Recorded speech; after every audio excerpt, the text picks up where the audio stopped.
Break के बाद एक बार फिर से आप सभी का स्वागत है।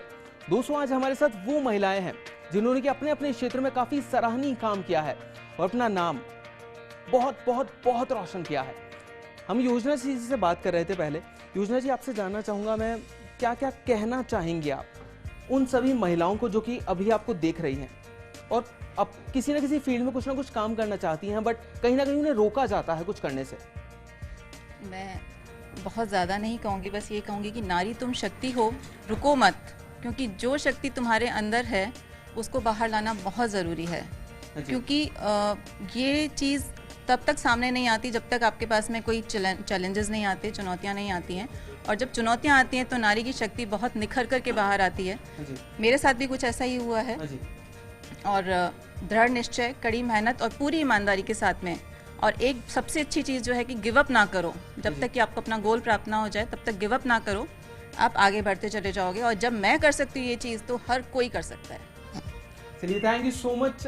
हमारे जितने भी जो व्यूअर्स आपको देख रहे हैं उन्हें ये शानदार सा मैसेज देने के लिए, बिकॉज अक्सर होता है कि लोग भूल जाते हैं अपने ड्रीम्स को।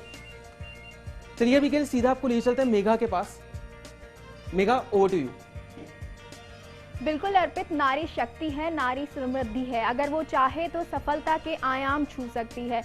यहाँ मैं अजीत सोनी जी के पास आना चाहूँगी। अजीत जी, आप पुरुष प्रधान देश कहते हैं भारत को, ऐसे में क्या वाकई आपको लगता है कि महिला सशक्तिकरण हुआ है? महिला सशक्तिकरण के बारे में मैं कहना चाहूँगा कि वो अपने चरम पे है और महिला सशक्तिकरण हो चुका है। एक लाइव एग्जाम्पल हम देख सकते हैं। अगर पिछले 15-16 सालों की हम बात करें, पहले स्कूल्स में जब बच्चों का एडमिशन किया जाता था तो सिर्फ पुरुष का नाम लिखा जाता था, पिता का नाम लिखा जाता था। आज मैक्सिमम जगह पुरुष के साथ, पिता के साथ माता का नाम भी दिया जाने लगा है, पूछा जाने लगा है। तो एक लाइव एग्जाम्पल है। और महिला सशक्तिकरण का मतलब यह है कि महिलाएं पुरुषों के साथ कंधे से कंधा मिलाकर चलें। लेकिन मैं यहाँ दूसरा बोलूँगा, मुझे ऐसा लगता है कि महिलाएं अभी पुरुषों से आगे चल रही हैं। अब पुरुषों की बारी है कि उन्हें भी सशक्त हों ताकि दोनों मिलकर साथ से साथ कदम मिलाकर चलें। बिल्कुल अजीत जी, क्या अलका जी आप बिल्कुल अजीत जी की बात से सहमत हैं कि महिलाएं पुरुषों से आगे चल रही हैं? बिल्कुल ये सही कह रहे हैं, क्योंकि महिला को एक पुरुष के लेवल तक आने के लिए पुरुष से ज़्यादा डबल मेहनत करनी पड़ती है। तो अगर वो उस लेवल तक भी आ गई हैं तो उनको दुगनी मेहनत करनी पड़ी। दूसरी बात, जो सशक्तिकरण की बात हो रही है, वो सशक्तिकरण महिलाओं में नहीं, पुरुषों के लिए ज़रूरी है। क्योंकि पुरुष अगर सशक्तिकरण उनका होगा तो ही वो महिलाओं को आगे आने देंगे, नहीं तो ये लोग अपने जैसे हिसाब से चल रहा है रूटीन, उसी हिसाब से चलते रहेंगे। तो पुरुषों का सशक्तिकरण ज़रूरी है। महिलाओं के सशक्तिकरण के साथ हमें पोटेंशियल है, हमें सब इच्छा है, हमें क्रिएटिविटी है, हमें कंटिन्यूटी है, हमें करेज है। बढ़ने का मौका देने के लिए पुरुषों का माइंडसेट चेंज करने की ज़रूरत है या उनको सशक्त करने की ज़रूरत है। तो हम लोग उनके साथ रहना चाहते हैं। हम आगे नहीं कहते कि हम आगे हैं, क्योंकि गाड़ी के दो पहिए हैं, दोनों पैरेलल चलेंगे तो ही आप you will get better results, नहीं तो वो डिसबैलेंस हो जाएगा। और साथ साथ चलना हमारा ज़्यादा ज़रूरी है, रादर देन कि हम आगे निकलें।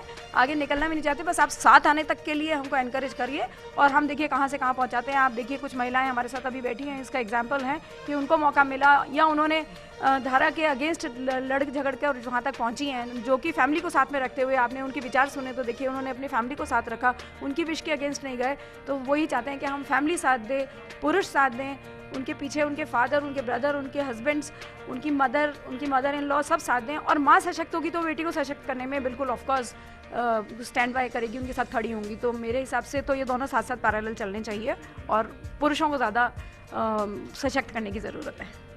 अजीत जी, आप सहमत हैं अलका जी की बात से कि पुरुषों को ज़्यादा सशक्तिकरण की ज़रूरत है? मैंने अभी जो बोला शायद अलका जी उसको कुछ अलग रूप में समझ नहीं थी। मेरा कहने का उद्देश्य ये था कि महिलाएं बहुत तेज़ गति से आगे बढ़ रही हैं, वो बहुत अच्छा है, समाज के लिए अच्छा है, वुमेन एम्पावरमेंट के लिए अच्छा है।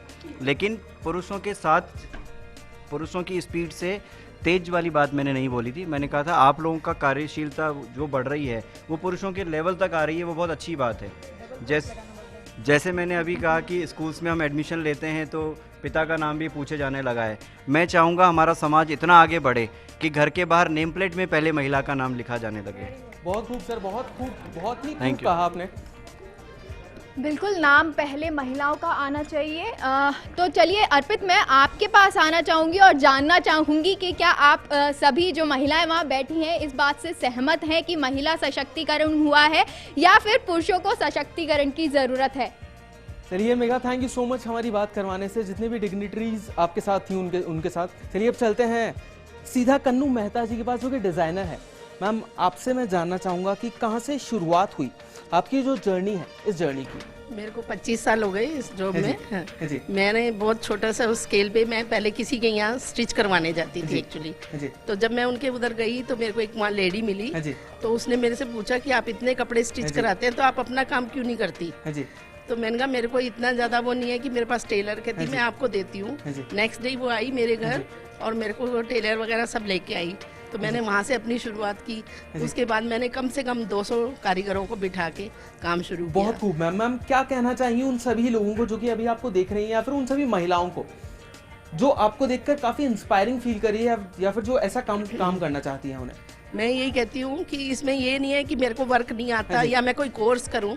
आप मन में एक आपके डिटर्मिनेशन होना चाहिए, उससे आप आगे बढ़ सकते हैं। कोई भी लेडीज को आगे आने का मौका मिल रहा है अभी, ये सबसे अच्छा है कि जैसे अभी हमारे फीकी फुलों में अलका जी ने हमें बहुत इंस्पायर किया कि अभी हमने फॉर्म नहीं भरा, उन्होंने बार बार हमें कहा कि आप फॉर्म भरिए, फॉर्म भरिए। Thank you so much ma'am हमसे बात करने के लिए। रुचि जी, आपसे मैं जानना चाहूँगा, हमारे साथ रुचि जी भी हैं। रुचि जी, मैं आपसे जानना चाहूँगा कि कहाँ से शुरुआत हुई आपके सफ़र की? अगर थिएटर की बात करूं तो 1999 से, पर स्टेज से मेरा नाता बचपन का है। मैं 3 साल की थी तब से डांस करती हूँ और कथक डांसर रही हूँ और ऑलमोस्ट ऑल ओवर इंडिया मैंने ट्रैवल करा है with Shruti Mandal also and from Kathak केंद्र आल्सो। पर इन 99 आई जॉइन थिएटर और उससे पहले मैंने कभी थिएटर नहीं किया था। पर 19 मैं वैसे बेसिकली बाय क्वालिफिकेशन तो I am a textile designer, पर और मैं काम भी कर रही थी एज अ डिज़ाइनर ओनली। पर एक पॉइंट ऑफ टाइम पे आई रियलाइज्ड कि मुझे अपने एक्सप्रेशन का मोड ये नहीं है, मुझे कुछ और करना है। और थिएटर वाज अ मीडियम जहाँ पर मैंने अपने आप को मोस्ट एक्सप्रेसिव पाया। तो 1999 से मैं थिएटर कर रही हूँ और आई एम फॉर्चुनेट कि मैंने बहुत फीमेल ओरिएंटेड प्लेज करे और लीड रोल्स करे। और इस वक्त मैं बच्चों के साथ काम कर रही हूँ और डायरेक्ट कर रही हूँ प्लेज, और वो प्लेज भी कुछ ऐसे इश्यूज पर जो सीरियस थिएटर में आते हैं। So my theatre is not only for entertainment but it is for social causes also. Thank you so much ma'am हमसे बात करने के लिए। चलिए मैं भी आपको लिए चलता हूँ, हमारे साथ एक गेस्ट और हैं। मैम, सबसे पहले तो आपका नाम जानना चाहूँगा मैं। कीर्ति राठौर। कीर्ति जी, मैं आपसे जानना चाहूँगा किस तरह ये जो शुरुआत हुई आपकी, ये किस तरह हुई? मैंने बहुत ही छोटी शुरुआत करी थी। एक just one machine with one tailor from the garage room and 5000 की सेविंग से मैंने अपना ये शुरू किया था। एंड आज इस पोजीशन पे हूँ कि I have my 3 flagship stores in Bombay, Delhi and Jaipur, and I've been doing wardrobe for lot many known celebs like Mr. Amitabh ji and Aishwarya ji and Sri Devi ji. So it's a long journey which I've gone through, but yes, it's a very fruitful journey and I'm happy that I'm at this stage. चलिए, thank you so much ma'am हमसे बात करने के लिए।